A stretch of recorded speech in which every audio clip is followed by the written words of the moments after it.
Hello guys, welcome to the maths. Chapter है हमारा direct and inverse proportion, NCERT class 8 exercise 13.2। तो बच्चों लौटे हम क्वेश्चन नंबर 7 के साथ। जल्दी से क्वेश्चन नंबर 7 पढ़ के बताते हैं आपको क्या कह रहा है।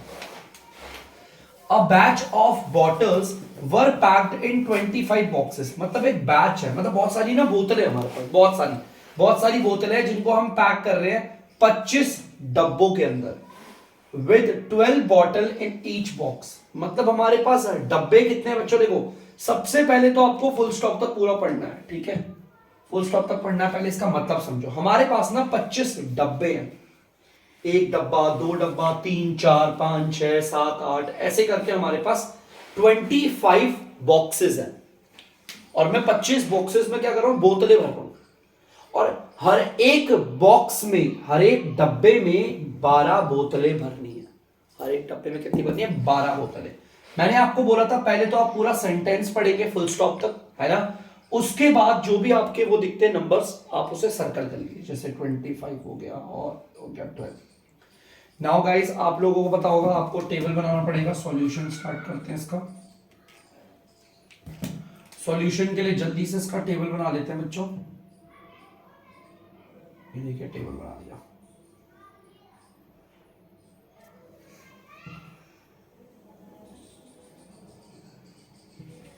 एक तरफ 25 है, लिख दिया, और दूसरी तरफ है 12। अगर मैं बात करूं 25 की, तो ये 25 है क्या? 25 क्या है बच्चों? ध्यान से देखो, ये बॉक्सेस की संख्या है, डब्बों की, नंबर ऑफ बॉक्सेस।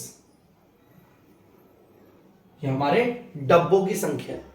अगर मैं करूं 12 की बात, तो ये 12 क्या है? ये बोतलें हैं एक डब्बे में। Number of bottles in each box, in each box. मतलब कि अगर मैं एक डब्बे के अंदर 12 बोतलें भरता हूं, अगर मेरा एक डब्बा है और उसमें मैं 12 बोतलें भर रहा हूं और मैं पैक कर रहा हूं, एक डब्बे में 12, फिर अगले दूसरे डब्बे में 12, फिर उसके अगले तीसरे डब्बे में 12, अगर मैं इस तरह से पैक करता हूं तो मेरे 25 डब्बे लगेंगे, 25 बॉक्स लगेंगे। समझना इसको जो मैंने बोला। अगर मेरे एक डब्बे में मैं 12 बोतलें रखूंगा, मेरा जो एक डब्बा होगा उसमें मैं 12 बोतलें रखूंगा। जैसे मैंने पहला डब्बा लिया, उसमें 12 बोतलें डाली, दूसरा डब्बा लिया, उसमें भी 12, तीसरा डब्बा लिया, इसमें 12। अगर ऐसे करूंगा ना तो मेरे 25 डब्बे भर जाएंगे। चलिए ठीक है, आगे देखते हैं। If the same batch is packed using 20 bottles in each box. अब वो कह रहा है कि आप जो, अब देखो जो भी नंबर आता है उसे सर्कल करो। ये 20 क्या है? हमारी बॉटल है। वो कह रहा है अगर आप पैक करते हो और एक डब्बे में 20 बोतलें पैक करोगे। देखो ये 20 क्या दे रखा है, समझो। एक डब्बे के अंदर बोतलों की संख्या, पहले हम एक डब्बे में बोतलें कितनी डाल रहे थे? 12। अब वो कह रहा है 12 मत डालो, एक डब्बे में 20 बोतलें डालो। एक डब्बे के अंदर 20 बोतलें डालो। समझ रहे हो? हमारा जो एक डब्बा है, एक डब्बा, उसमें बोतलें कितनी डालो? 20 कैरेट डालो। यार देखो सिंपल सा, मैं आपको एक छोटा सा उदाहरण देता हूं। अगर मैं हर एक बॉक्स में बोतलों की संख्या बढ़ा दूंगा तो डब्बे कम लगेंगे, ज्यादा लगेंगे? उसके लिए सिंपल सा ना, मैं आपको एक छोटी सी क्वेश्चन दिखाता हूं। मेरे पास 1 2 3 4 5 6 7 8, मेरे पे 10 ना, यहाँ पे कुछ सामान पड़ा हुआ, आप कुछ भी ले सकते हो। 10 मेरे पास गिलास पड़े हुए हैं, ठीक है? अब भैया मेरे पास ना डब्बे पड़े हैं, डब्बे देखो, बॉक्स बहुत सारे पड़े हैं। जैसे बॉक्स पड़े हैं, बॉक्स, बहुत सारे बॉक्सेस हैं, बहुत सारे बॉक्सेस हैं।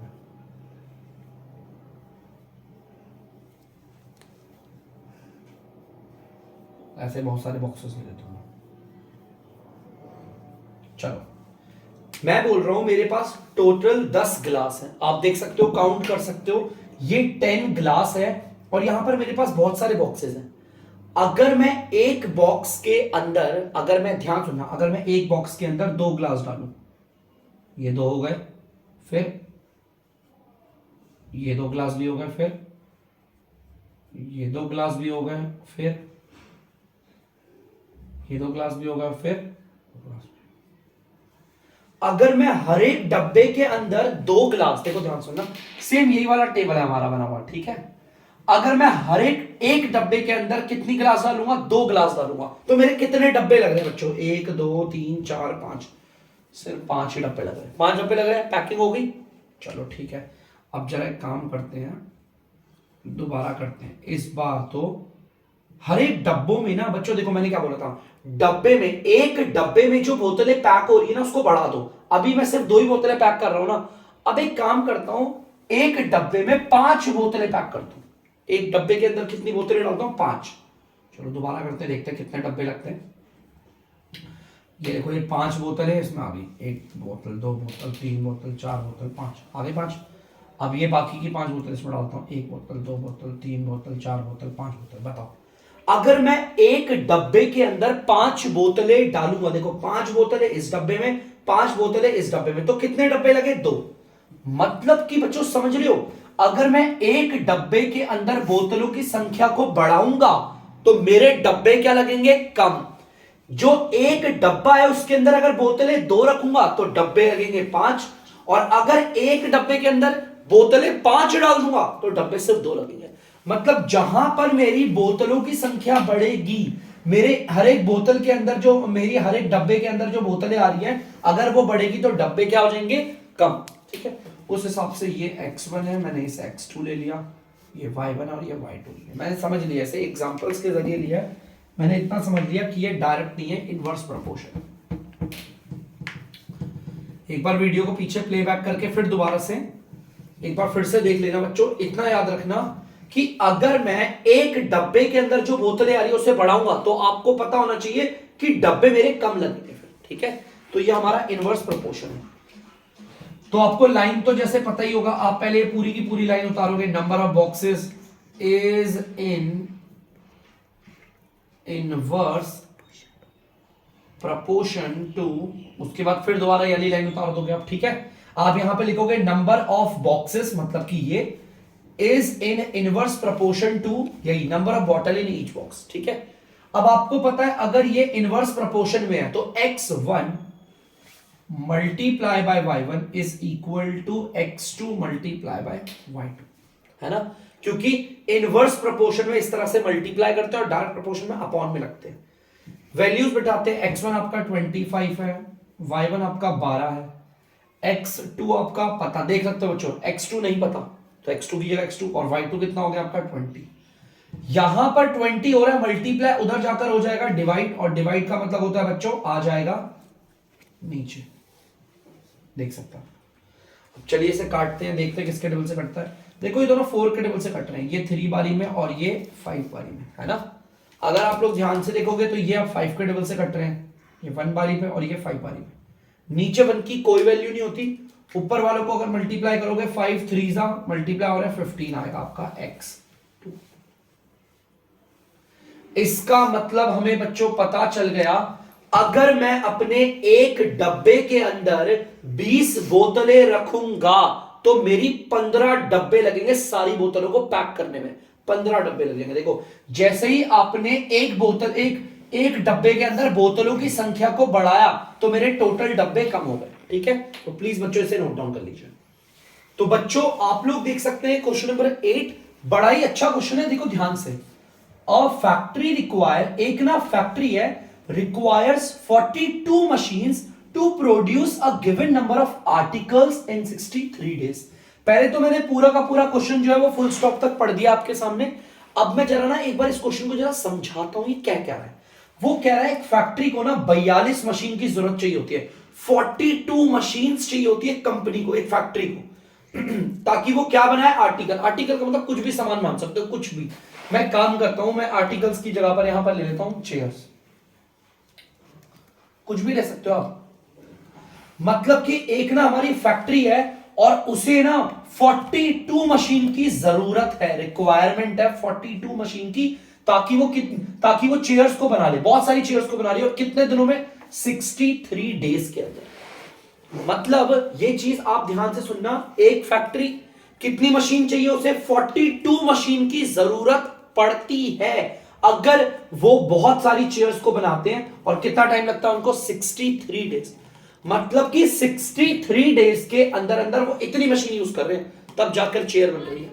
63 डेज, मशीन है 42, तब जाकर उनकी बहुत सारी कुर्सी तैयार हो पा रही है। तो चलिए, मैंने आपको बोला था कि सबसे पहले आपको पूरी स्टेटमेंट पढ़नी है, उसके बाद नंबर्स को लगा लेना सर्कल। 42, 63। अब बच्चों ध्यान से देखना, अब आप यहां पर सॉल्यूशन करते हैं, जल्दी से बना देते हैं यहां पर टेबल।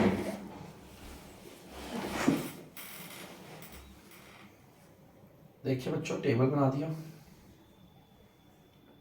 और ये ऐसे रख दिया। आपको पता होगा एक बार 42 लिखा था तो मैंने ऊपर 42 लिख दिया, और यहां पर 63 है तो मैं यहां पर बिल्कुल भी नहीं, इसके नीचे लिखेंगे 63। अब एक बार देखो 42 है क्या, मशीन की संख्या है ना, मशीनों की संख्या, तो नंबर ऑफ मशीन्स, ये हमारे मशीन्स की संख्या है 42।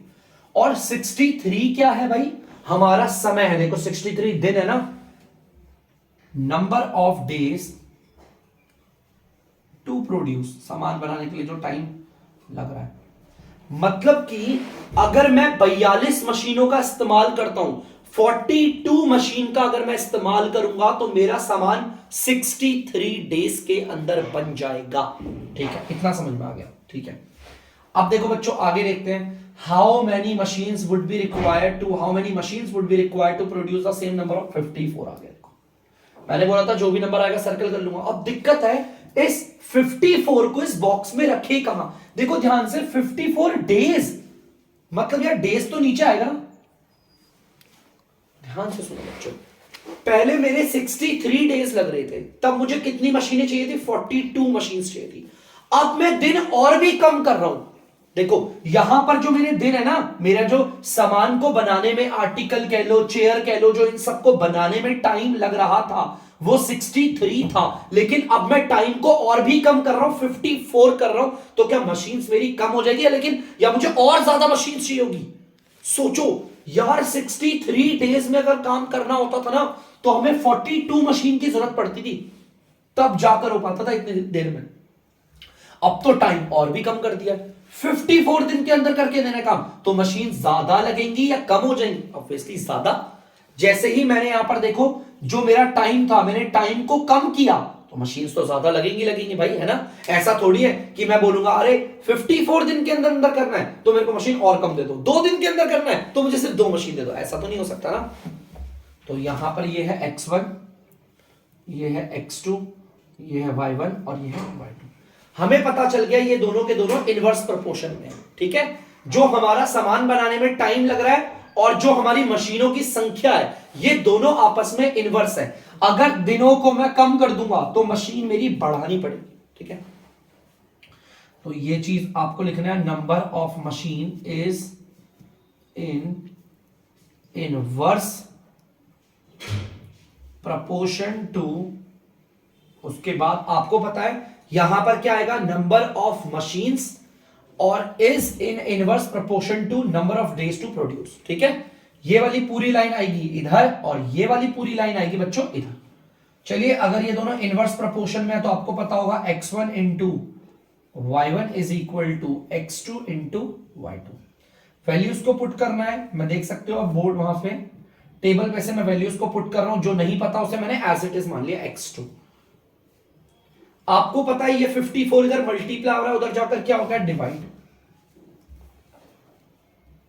क्योंकि हमें इसकी वैल्यू निकालनी है ना x2 की, तो इसे अकेला करना पड़ेगा। बेटा ध्यान से देखिए, तो 6 के टेबल से नहीं, आप अगर ध्यान से देखोगे तो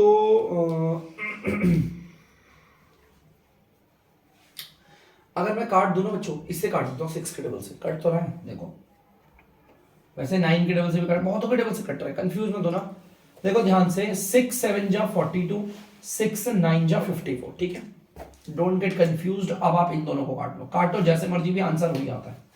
ठीक है, 7। ठीक है, अब आपको पता है नीचे 1 की कोई वैल्यू नहीं, 7 7 को मल्टीप्लाई करेंगे कितना आएगा, 49 आएगा। तो बच्चों जैसा कि मुझे पता चल गया, अगर मेरा 63 डेज से दिनों को मैं और कम कर दूंगा 54 डेज रखूंगा, तो इसका मतलब मशीन अब मुझे 42 नहीं, अब मुझे मशीन और भी ज्यादा चाहिए, 49 चाहिए। जहां पर डेज को कम किया गया तो आपकी मशीनों की संख्या बढ़ गई, डेज को कम किया मशीन की संख्या बढ़ गई, इनवर्स प्रोपोर्शन। ठीक है बच्चों, कर लीजिए जल्दी। तो बच्चों आप लोग देख सकते हैं क्वेश्चन नंबर 9, तो जल्दी से उतारते हैं क्वेश्चन नंबर 9 क्या कह रहा है, देखिए ध्यान से समझते हैं। पहले मैं फुल स्टॉप तक पढ़ूंगा, इसे समझाऊंगा। A car takes 2 hours to reach a destination by traveling at the speed of 60 kilometre per hour.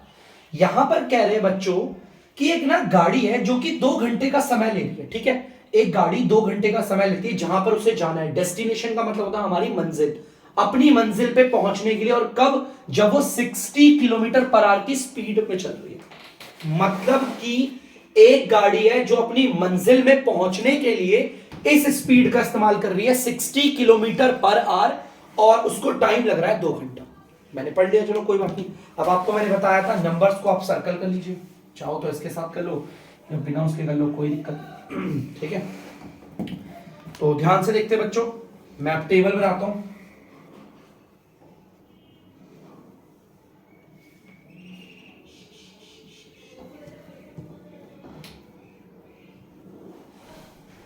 आप देख सकते हैं एक तरफ 2r दे रखा है और एक तरफ ये। बेटा ये 60 को अगर मैं ऊपर, किसी को भी ऊपर नीचे रख सकते हो, किसी को भी, लो यहां 2 रख देता हूं, 2 को ऊपर रख दिया। आप बताओ 60 कहां है, 60 नीचे। अरे यार ये 2 क्या है, 2 तो मेरा घंटे दे रखे ना मुझे, नंबर ऑफ आवर्स या फिर टाइम टेकन भी बोल सकते हो। मेरे टोटल घंटे दे रखे कितने लग रहे है ना, number of hours to reach, पहुंचने में कितने घंटे लगते हैं ये हमें वो दे रखा है। और ये 60 क्या है, हमारी स्पीड है, स्पीड ऑफ कार, हमारी गाड़ी की, और जो कि किलोमीटर पर आवर में है। ठीक है, लिख दिया मैंने, यहां यूनिट नहीं लगा रखी ना, मैंने लिख दिया स्पीड जो है 60 किलोमीटर पर आवर है। ठीक है, मतलब कि बच्चों अगर मैं गाड़ी चलाऊंगा या फिर कोई भी अगर गाड़ी चलाएगा 60 किलोमीटर प्रति घंटा, तो यहां पर क्वेश्चन क्या रहा है, गाड़ी को कितनी स्पीड से चलाया जा रहा है, 60 किलोमीटर पर आवर, तो डेस्टिनेशन में पहुंचने में कितना टाइम लग रहा है, 2 घंटा लग रहा है। आगे देखते हैं क्या कह रहा है, how long will it take when the car travels at the speed of, ये अब इसे कहां उतारेंगे, ये तो स्पीड दे रखी है, स्पीड को नीचे लिखेंगे इसके 80। ठीक है बच्चों, एक बात बताओ, अगर मैं स्पीड को बढ़ा दूं, अगर मैं अपनी स्पीड को बढ़ा दूं, तो अब मुझे टाइम ज्यादा लगेगा या कम लगेगा, जाहिर सी बात है स्पीड बढ़ रही है तो टाइम अब कम लगेगा, है ना। एक चीज के बढ़ने पर दूसरा कम लग रहा है, तो आपको पता है ये कौन सा है, इनवर्स प्रोपोर्शन है। यहां पर x1, यहां पर x2, यहां पर y1, यहां पर y2। लाइन आप लोग जानते हैं कि number of hours to reach is in inverse proportion to, मतलब कि number of hours to reach, हमारी डेस्टिनेशन पहुंचने में जितना भी समय लग रहा है वो इनवर्स प्रोपोर्शन है में किसके, गाड़ी की स्पीड के। इस पूरी लाइन को आप यहां पर उतार दीजिएगा और इस पूरी लाइन को यहां पर। ठीक है, अगर ये इनवर्स प्रोपोर्शन में है तो x1 इंटू में y1 is equal to x2 into में y2। आप वैल्यूज को ले सकते हैं, 2 into 60 equal x2 multiply bye 80। चलिए सॉल्व करते हैं इसे, 2 मल्टीप्लाई बाय 60, x2 ये रहा। बच्चों यहां पर ये मल्टीप्लाई हो रहा है 80, उधर जाकर क्या हो जाएगा, डिवाइड, डिवाइड भी कर लेते हैं। आप देखते हैं बच्चों, काट लेते हैं, देखो 0 से तो 0 कट गया, और अगर आप देखोगे तो 2 के टेबल से कट रहे हैं, 2 के टेबल से 3 बारी में, 2 के टेबल से 4 बारी में, है ना। देखो ये भी कट रहा है, काटो, जो जो कट रहा है काटते रहो, 2 के टेबल से 1 बारी में, 2 के टेबल से 2 बारी में। तो देखो ध्यान से बच्चों, 3/2 x2 हमारा यही बच रहा है, क्योंकि 3 को 1 से अगर मल्टीप्लाई करोगे 3 आएगा, नीचे 2 है। आप इसे भी अगर सॉल्व करोगे ना बच्चों, ये भी कट जाएगा, इसे अगर डिवाइड करोगे तो 1.5 आ जाएगा, डिवाइड कर सकते हो, तो यहां पर मैं लिख सकता हूं 1.5। तो बच्चों देख सकते हो, अगर मैं गाड़ी की स्पीड को 60 किलोमीटर पर आवर से 80 किलोमीटर पर आवर करता हूं, गाड़ी की स्पीड को बढ़ाता हूं, तो टाइम देखो अब कम लग रहा है। पहले 2 घंटा लग रहा था, अब 1.5 घंटा लग रहा है, जिसे 1.5 आवर कहते हैं। स्पीड को बढ़ाया तो टाइम हो गया कम, इनवर्स प्रोपोर्शन है, जल्दी से कर लीजिए आप लोग। तो बच्चों आप लोग देख सकते हैं क्वेश्चन नंबर 10 क्या कह रहा है, जल्दी से हम पढ़ते हैं फुल स्टॉप तक, और उसके फिर जैसे टेबल बनाएंगे। 2 persons could fit new windows in a house in 3 days। बच्चों दो ना मतलब दो पर्सन है हमारे पास, दो बंदे हैं। ये दो बंदे ना खिड़कियां लगा रहे हैं, नई नई घर पे, एक घर में ना खिड़कियां लगा रहे हैं। तो दो बंदे हैं, उनको बोला भैया खिड़की लगा दो, वो 3 दिन के अंदर खिड़कियां लगा रहे हैं। तो चलो एक काम करते हैं, जल्दी से नंबर को सर्कल कर लेते हैं, 2 पर्सन और यहां पर 3 डेज। तो हमें पता चल गया है, तो जल्दी से हम बना लेते हैं अपना टेबल। चलो देखते हैं, टेबल बनाते हैं बच्चों।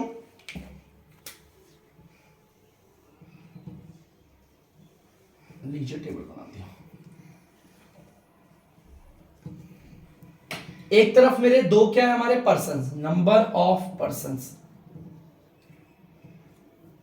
लोगों की संख्या जो काम पे लगे हुए बंदे ना, ठीक है, यहां पर बंदों की संख्या है। और ये 3 क्या है, number of days, number of days for work, काम के लिए कितना दिन लग रहा है, 3। ठीक है, देखो 2 ऊपर रख दिया मैंने, 3 को नीचे रख दिया। 2 तो मेरे बंदों की संख्या थी और 3 क्या था मेरे दिन, कितने दिन लग रहे हैं। अगर 2 बंदे खिड़की लगा रहे हैं ना बच्चों, तो 3 दिन लगेगा उन्हें खिड़कियां लगाने में। बहुत सारी खिड़कियां हैं, विंडोज है ना। चलो ठीक है, अब देखो पहला पार्ट में क्या बोला है, one of the person fell ill before the work started, how long would the job take now. अब ना काम शुरू हो उससे पहले एक बंदा बीमार पड़ गया, एक जो बंदा था वो बीमार पड़ गया काम शुरू होने से पहले। अब बताओ कितना टाइम लगेगा। मान लो अगर एक बंदा बीमार पड़ गया, अगर एक बंदा बीमार पड़ गया तो अब काम पे कितने दिन आएंगे, सिर्फ एक ही बंदा आएगा, है ना। अगर एक दो बंदे थे ना, एक बंदा तो बीमार पड़ गया तो सिर्फ एक ही बंदा आएगा। अब बताओ कितना लगेगा। चलो ठीक है, ये भी कर लेंगे और इसके आगे भी बढ़ा लेते हैं, दूसरा पार्ट भी देख लेते हैं क्या कह रहा है। दूसरे पार्ट में कह रहा है how many percent would be needed to fit the windows in 1 day. यहां पर देखो किसको बोला, इस वन को तो मैंने यहां पर बैठाया, क्यों, क्योंकि यहां बंदे की बात हो रही थी। यहां पर वो कह रहा है कितने बंदे लगेंगे हमारे काम में खिड़की को फिट करने के लिए, अगर काम सिर्फ 1 दिन के अंदर खत्म हो जाए, 1 दिन के अंदर खत्म हो जाए। तो डेज कहां पर है, यहां पर है, तो 1 यहां रख दो। ठीक है, ये दूसरा पॉइंट हो गया हमारा, दोनों के लिए सबके लिए टेबल बन गया। एक बार बोला हुआ है कि एक बंदा बीमार पड़ जाएगा, एक ही आएगा, बताओ कितना टाइम लगेगा खिड़की लगाने में।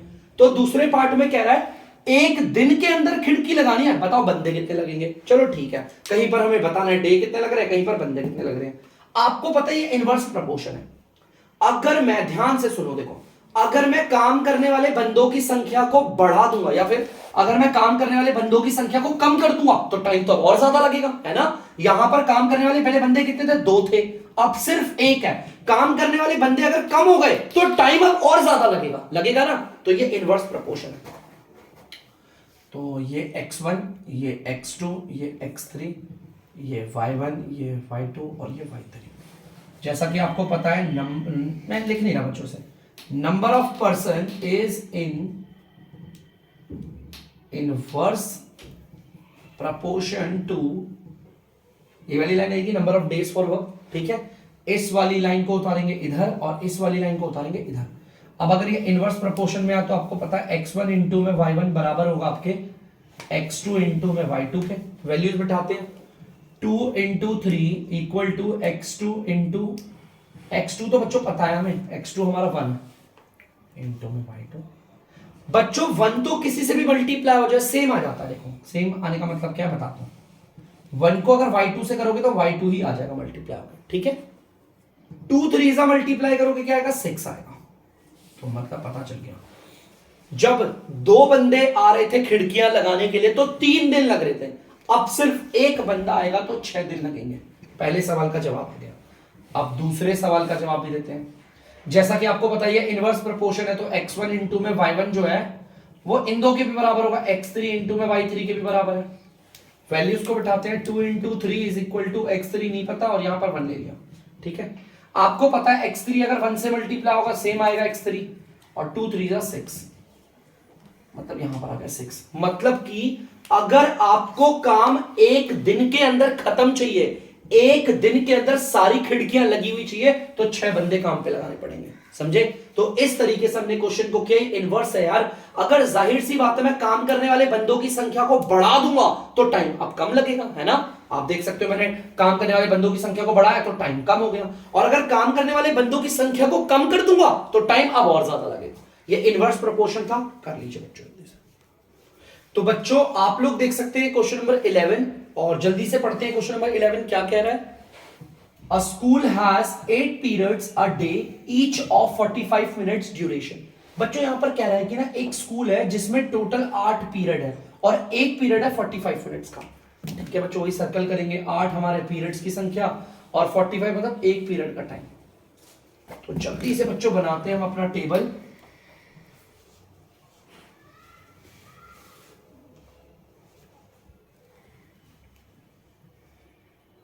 देख सकते हो बच्चे, एक तरफ मुझे 8 दे रखा है, लिख दिया, और एक तरफ 45 दे रखा है, लिख दिया। 8 आपके पीरियड्स हैं, number of periods in a day, मतलब टोटल कितने पीरियड होते हैं एक दिन में, 8 पीरियड। और ये 45 मिनट्स क्या है कि टाइम फॉर अ पीरियड, एक पीरियड का टाइम, एक जो पीरियड होता है ना उसका टाइम।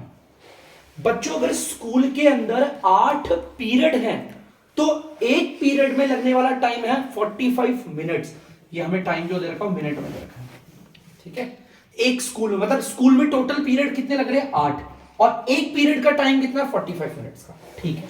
आगे देखते हैं, how long would it be to reach if the 9 period आ गया, 9 पीरियड, ठीक है, डे अज्यूम, ठीक है।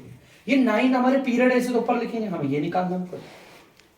मतलब कि बच्चों अगर मैं स्कूल में 8 पीरियड से 9 पीरियड कर दूं, स्कूल का जो टाइम है ना वो 8 पीरियड, मतलब स्कूल में पहले सिर्फ 8 पीरियड लगते थे, अब मैं इस 8 पीरियड को 9 पीरियड कर दूं, मैं स्कूल में पीरियड जो लग रहे हैं वो बढ़ा रहा हूं, तो पता है एक पीरियड का टाइम कम हो जाएगा। ठीक है, याद रखना, अगर मैंने 9 की जगह 10 पीरियड ले लिए तो भाई मेरे जो एक पीरियड का टाइम है वो कम होता चला जाएगा। अगर मैं स्कूल में पीरियड्स की संख्या को बढ़ाऊंगा तो एक पीरियड में जो टाइम लगता है वो कम हो जाएगा, है ना। तभी तो एडजस्टमेंट करेंगे, ऐसा थोड़ी है 2 बजे तक का स्कूल है उसे 4 बजे तक, 6 बजे तक, 8 बजे तक ऐसे रखेंगे। यहां बोला भी हुआ है कि जो स्कूल का टाइम है वो सेम है, बदलेगा नहीं बिल्कुल। तो ये x1, ये x2, ये y1, ये y2, समझ लेना इसे अच्छे से बच्चों, तभी आगे बढ़ेंगे। स्कूल में टाइम, इस स्कूल में जो पीरियड है ना वो 8 लग रहे हैं, और अगर 8 पीरियड है तो एक पीरियड में लगने वाला टाइम कितना है 45 मिनट का एक पीरियड होगा। अगर मैं पीरियड को 8 से 9 कर रहा हूं स्कूल में तो एक पीरियड का टाइम भी क्या हो जाएगा, कम हो जाएगा। जैसे ही मैं यहां पे पीरियड्स बढ़ाऊंगा तो एक पीरियड में लगने वाला टाइम क्या हो जाएगा, कम हो जाएगा, इनवर्स प्रोपोर्शन। आपको पता है number of periods in a day is in inverse proportion to time taken for a period, या फिर टाइम फॉर अ पीरियड, ठीक है। ये लोग इनवर्स प्रोपोर्शन में है, तो आपको पता है इनवर्स प्रोपोर्शन में होता है x1 इंटू में y1 is equal to x2 into में y2। वैल्यूज बिठा देते हैं यहां से देखकर, x1 है आपका 8 इंटू y1 आपका है 45 इक्वल x2 आप देख सकते हो 9 इंटू y2 हो गया। यहां पर 9, ये 1 नहीं है जो मल्टीप्लाई होकर सेम आ जाएगा, यहां पे 9 है, 9 अगर मल्टीप्लाई हो जाएगा क्या हो जाएगा, डिवाइड। देखो नीचे आ गया, डिवाइड हो गया, डिवाइड देखो आ गया ना, 9 अगर मल्टीप्लाई होता है इधर आके डिवाइड हो गया। तो ये कट रहे हैं 9 1 सा 9 और 9 5 सा 45। नीचे 1 की कोई वैल्यू नहीं होती है, 8 को अगर मैं 5 से मल्टीप्लाई करूंगा तो आ जाएगा 40। ये आ गया y2, तो आप देख सकते हो y2 कितना आ रहा है 40। तो इसका मतलब आपको पता होगा कि स्कूल में जो पीरियड मेरे 8 लग रहे थे, अगर वो पीरियड मैं 9 कर दूंगा, पीरियड को अगर मैं बढ़ा दूंगा तो एक पीरियड का जो टाइम ड्यूरेशन होगा वो क्या हो जाएगा, आपका कम हो जाएगा। जहां पर पीरियड बढ़ रहे हैं तो एक पीरियड का टाइम क्या हो रहा है, कम हो रहा है। तो ये है बच्चों हमारा इनवर्स प्रोपोर्शन, जल्दी से इसे उतार लीजिए। तो बच्चों आई होप आप लोगों ने ये उतार लिया होगा। तो इस क्वेश्चन के साथ इस पूरे चैप्टर का होता है दी एंड। तो बहुत अच्छा लगा मुझे आप लोगों को ये चैप्टर पढ़ा के, एंड आई होप आप लोगों को भी इस चैप्टर में समझ में आया होगा डी मैथ्स की वीडियोस में। तो बच्चों अब मैं लेता हूं आप लोगों से अलविदा, मिलेंगे फिर दोबारा किसी नई वीडियो में नए चैप्टर के साथ। तब तक के लिए अगर आपको डी मैथ्स की वीडियो पसंद आ रही है तो वीडियो को लाइक करें, शेयर करें और चैनल को सब्सक्राइब करें। बाय।